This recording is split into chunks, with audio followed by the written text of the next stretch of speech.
Running a channel like this can be a pretty wild thing. I've had a lot of online encounters with people over the last decade who assume that because I run a channel that ostensibly talks seriously about games, that I must be a serious person who likes serious games. The reality is, as has genuinely disappointed many of those same people for some reason, I am the daftest man alive, and I enjoy nothing more than a game that caters to such buffoonish tastes. So when I was in a scrolling loop and came across footage of a PS2 mountain biking game I had no idea about, one that moved at such speed, featured a player descending basically vertically down a mountainside, riddled with ludicrous obstacles, and hurling bottles at similarly rapid competitors flying all over the screen, while the cringiest royalty-free butt rock played in the background, all to the extent that it felt like some kind of deep-fried meme edit of a game, as if the Californication music video had been remade by Conor O'Malley. Well, safe to say, I had to know more.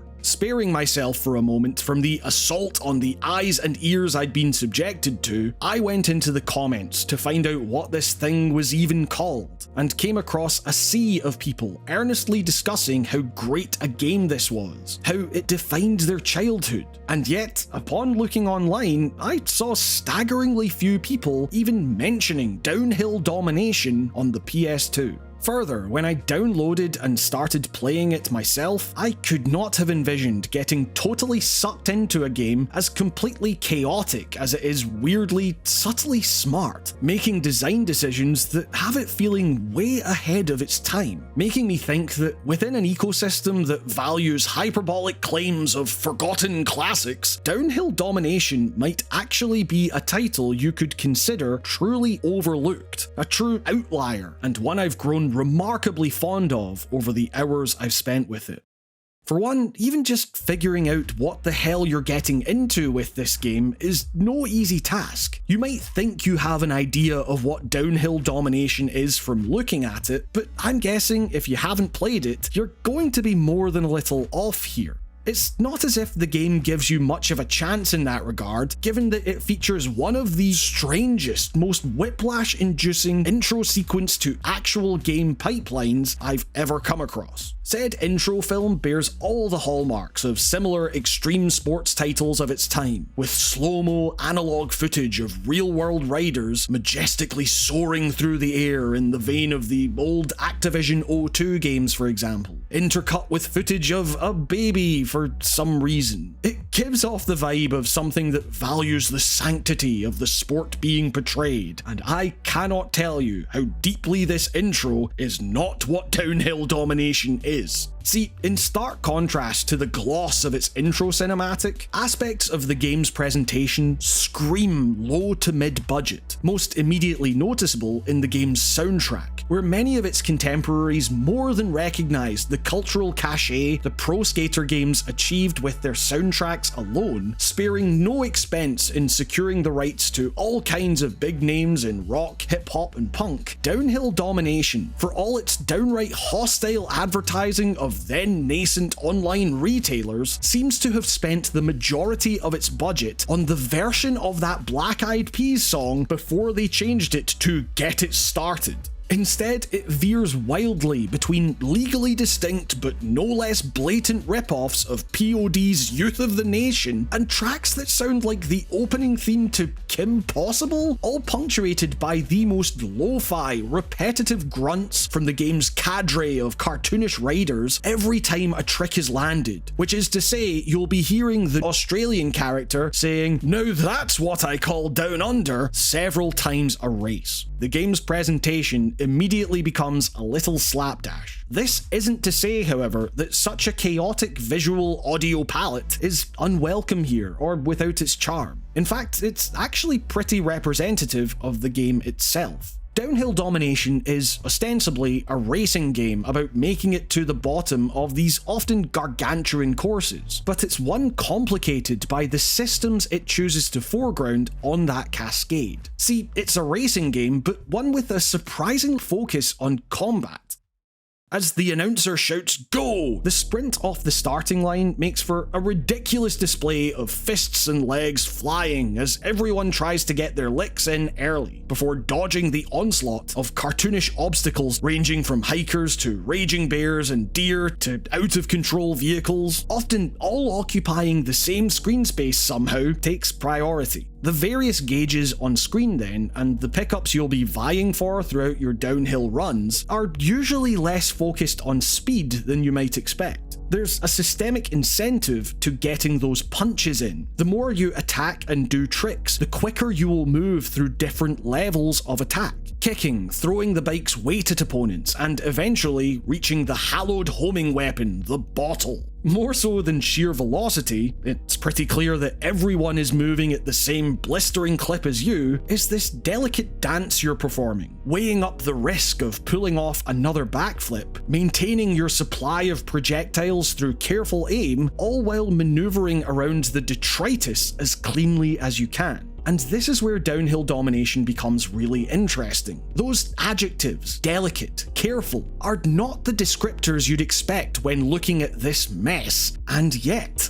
don't get me wrong, this is a game where often so much is happening on screen at once that it can feel impossible to tell what's coming around the next corner. Like Control is just a brand name of some probably dangerous energy drink on one of the banners you careened past at 100 miles an hour. And somehow, despite the cacophony of madness occurring in front of you, it's all shockingly readable, and no doubt aided by the limits of the PS2's rendering power, the flatness of textures butting heads with abundant colour, entirely uninhibited by any imagined requirement for photorealistic detail, making sure that the obstacles, whether trees or deers or cars, appropriately pop out of whatever ground you happen to be blazing over, the cliff edges you fly off of. As the self-proclaimed #1 fan of Descenders, and despite not having all the freedom that game allows for, all of this speaks very directly to my soul, one that yearns for reckless abandon, while also appreciating the kind of balance in design that makes that speed feel meaningful, like there are consequences to messing up.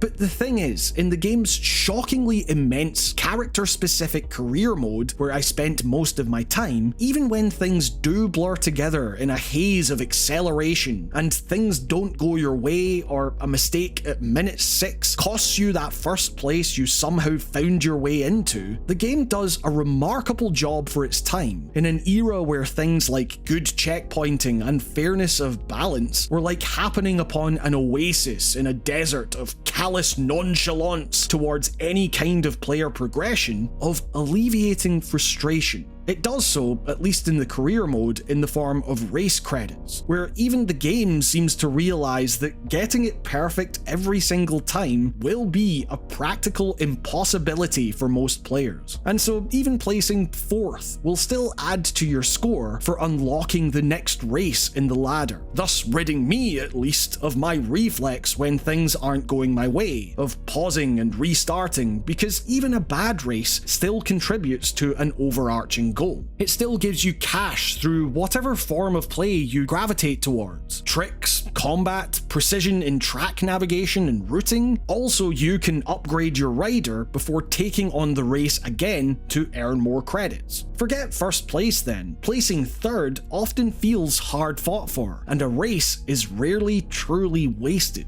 And so, rather than focusing on how your opponents are doing, Downhill Domination, for all of its excess and bombast, actually manages to encourage a kind of zen in players, blocking out everything around them and thinking outside of the box. You might try out new routes, see things you've never seen in previous runs, all with the knowledge and comfort that even if it doesn't end optimally, it's still contributing to an overall progression that will keep you moving forward. It's the kind of thing we celebrate games like Hades for, making failure meaningful or rewarding or keeping it from being frustrating in some way, and here's this daft downhill PS2 game from 20 years ago doing basically the exact thing, systemically speaking. I don't know, there's just something so alluring to this whole package. The best way I can describe it is that it feels like one of those obscure arcade cabinets I'd become enthralled by down the bowling alley when I was a kid, with some bespoke bike controller a la Crazy Taxi by way of Manx TT, where the extremity of speed and zaniness of obstacles as you take out monks in the eBay graveyard would have it reading like a decidedly un-American take on American extreme sports culture. It's a mess, but it's a remarkably well thought out mess. I guess I just love how even seemingly simplistic games like this, ones that seem to showcase extremity above all else, actually end up working specifically because of how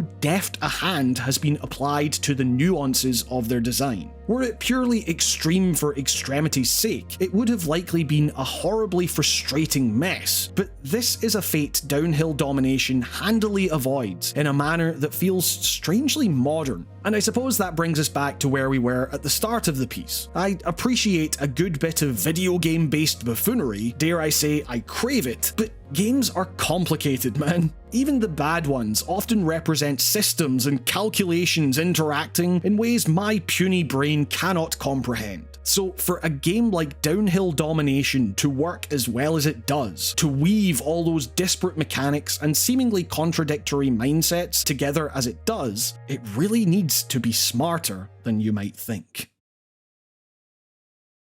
Thanks so much for watching. If you liked the video, you can help me out by liking, subscribing, becoming a channel member via the join button, and even hyping now, which apparently costs you nothing if that option is available to you. It all helps more than you know. A massive thanks as well to my patrons, who you can see on screen and are all getting access to exclusive, fully produced videos that aren't available here. Your continued support on patreon.com/writingongames is what allows me to keep going with the work I do on this channel, and I seriously cannot express how grateful I am for that. You are all the best. Special thanks go to Alistair Dunn, Alex O'Sullivan, Oride, Brendan Hess, Bryce Snyder, Cameron Sinistros, Charles J. Liu, Charlie Kimball, Christopher Faherty, Dallas Keane, Danis Sikauskis, David Björk, David Butkus, Dolly Bowman, Ewan Patterson, Leah Chinello, Lynn Browning, Luke Shaw, Mark B. Writing, Mason Miller, Matthew Grover, Michael Tritt, Rickety Cricket, Thomas Ife, Timothy Jones, Vitautis Catharsis, Young Condor, and Charlie Yang. And with that, this has been another episode of Writing on Games. Thank you all so much for watching, stay safe, and I will see you all